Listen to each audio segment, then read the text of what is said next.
In these weeks where we don't play on Saturdays, really just get out on the field.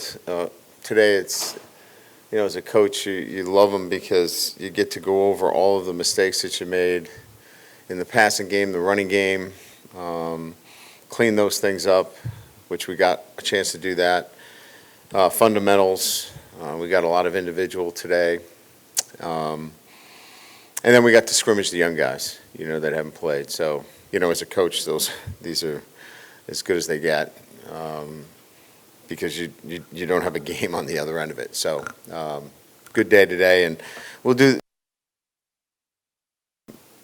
And then Thursday we'll weight train, and then we'll give them Friday, Saturday, and Sunday off. So they'll get 3 days off. And when I say off, it's really active recovery. So it's a mental and physical reset, but we have them doing things, because you can't take 3 days off. I mean, there's no all of a sudden I'm just going to lay around and not do anything for 3 days. So it's just a reset mentally and physically, and a lot of our guys are local, so the training room will be open. The ability to come in here, get treatment. Some of the guys will have light workouts too. So that's kind of what the week looks like in a nutshell. And then it affords us the opportunity to use Monday, kind of as a bonus day as well. So that's kind of what's going on this week. What's going on in your world? Same. Cool. No days off. Of course not. Hey, Coach. There was a hit on Jaden Daniels in the second quarter that was called for targeting but rescinded. What makes this penalty so confusing? Well, there's kind of protocols there, right? I think, as I understand it, it's better to, administer, what would seem to be as a late hit or, roughing, and then let them slow it down and get it frame by frame to determine whether there's targeting in that situation. Because if you call targeting in that situation and it isn't targeting, then you lose the opportunity to have a unnecessary roughness call. So, look, I got my hands full coaching, okay? But it just seems to me that might be the way to go about administering it. Now, there's a supervisor of officials, and he's really smart and he knows what he's doing. But those are kind of the things that you're looking to see happen in those situations. And I think that's what happened the second time. The second time there was an unnecessary roughness call first, so you knew you were going to get the penalty there. And then if there was targeting, let them look at it and figure out whether there was targeting. We got a little time, and I was just wondering if you could kind of expunge on how your staff goes about making the defensive adjustments. Clearly, there's more work than, a halftime speech. So how much of that is prep work with the game plan and the scouting? And then how quickly does it get implemented, in the first, second quarter? Because they've done such a great job of making those adjustments. Well, we'll meet. I'll meet with Matt and the defensive staff. We'll talk about some things as he comes down. Remember now, he's about 2 minutes behind everybody because he's got to come out of the press box. So we'll have everybody together in the locker room, share some ideas, and then when Matt comes in, he's already kind of formulated some thoughts. We'll discuss those thoughts, and you got to imagine we don't have much time then to get with the team because I want to get them out of the locker room at about the 6-minute mark. Get them up, talk to them, get them in the tunnel, and get them on the field by 4. So all that needs to be done in a matter of minutes. We had some substantial adjustments that needed to be made. Sometimes you don't have quite as many. We had to do some things in coverage. They were hurting us, with some switch verticals. And Matt already had formulated in his mind as he was coming down from the box some things. He throws them off me. We have a conversation and he goes to work on it. So we're set up in pods in the locker room. So each position group's in pods. We've got whiteboards there. He gets on the whiteboard, puts up the adjustments. We go to work and the guys digest it and did a really good job, and we go out and try to execute it. Hey, Coach, right here. An opportunity this week also presents itself on the recruiting trail for you and your staff. What are the goals, I guess, you have for an open date in terms of getting out and seeing high school players, and just what do you hope to get out of this week in that regard? Yeah, so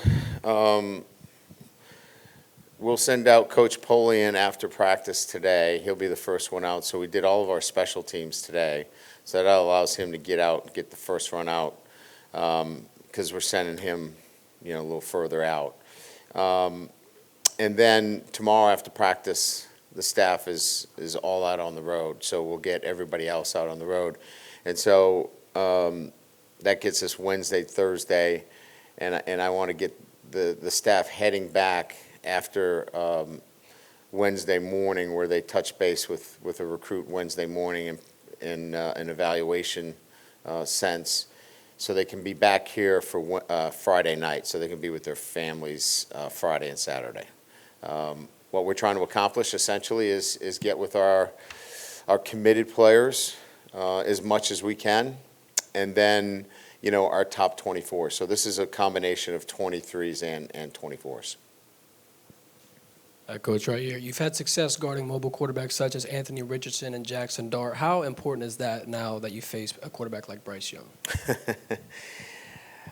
Yeah, I mean, they've all been so difficult to defend, and this will be the most difficult. And I think what's most difficult with him is improvising, his ability to improvise, and as he improvises, he's making plays. Like, he's getting the ball out to skilled players. So an enormous, I think, challenge for our defense to contain him in some fashion.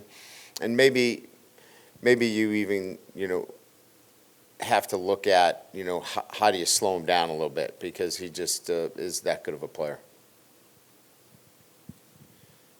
Hey, Brian. There was so much discussion earlier in the season about sort of around the offense with tempo and getting the ball snapped above 15 seconds because it was maybe what was working best for Jaden. It seems like the last two games, that hasn't necessarily been what's caused the change in the last two games. So maybe even without tempo, why is that working so well now, even though y'all aren't trying to go super, super fast? Well, early on it was,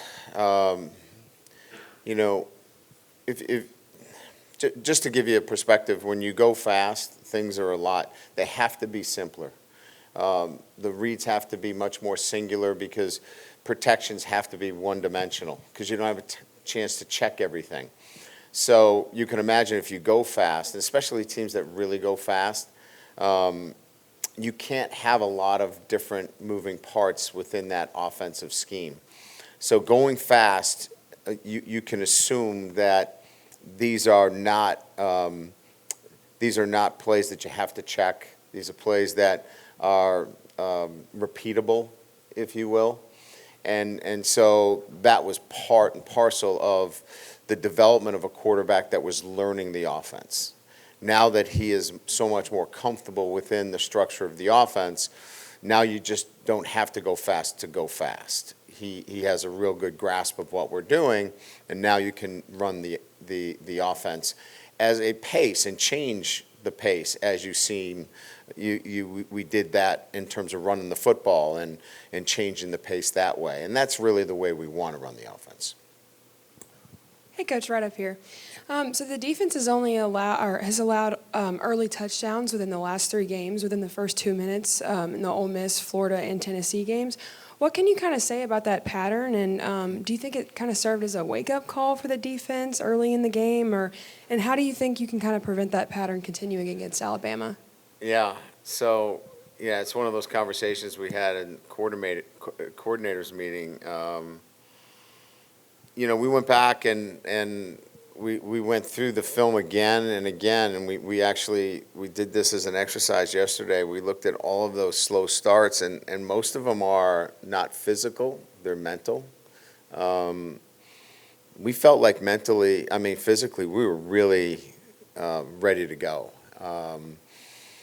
So, you know, I think, you know, we just have to get our guys locked in mentally early on, and it just seems like they play better as they get into the game, but we just have to get over that in some fashion. It's not the bus, it's not the it's not the food, it's not the bed they sleep in.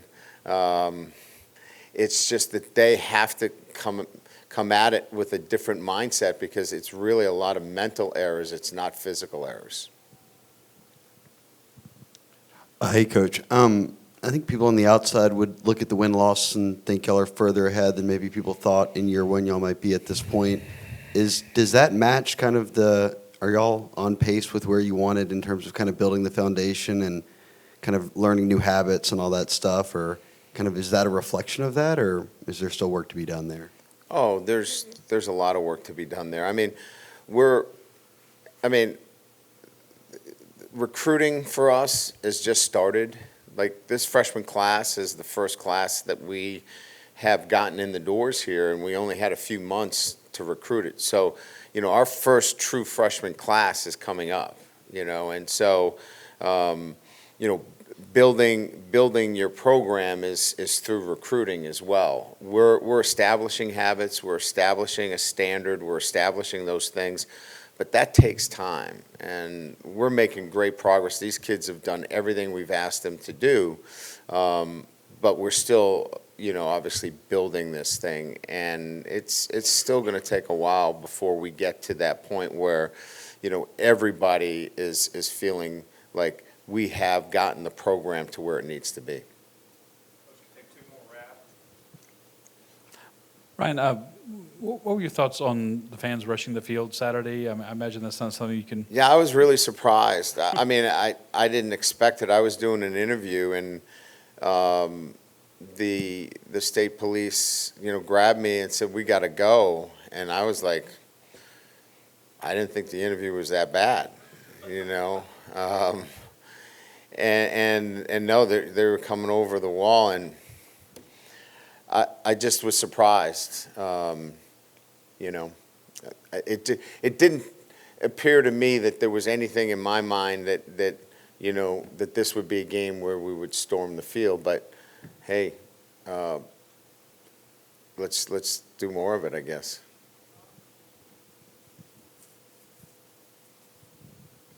Hope Hey, I don't get Coach. in trouble for that. Probably, yeah. That's going viral. Is it? Damn. All right, let's do more of it. The commissioner's going to get me. I don't mean to do it. I mean, let's win more.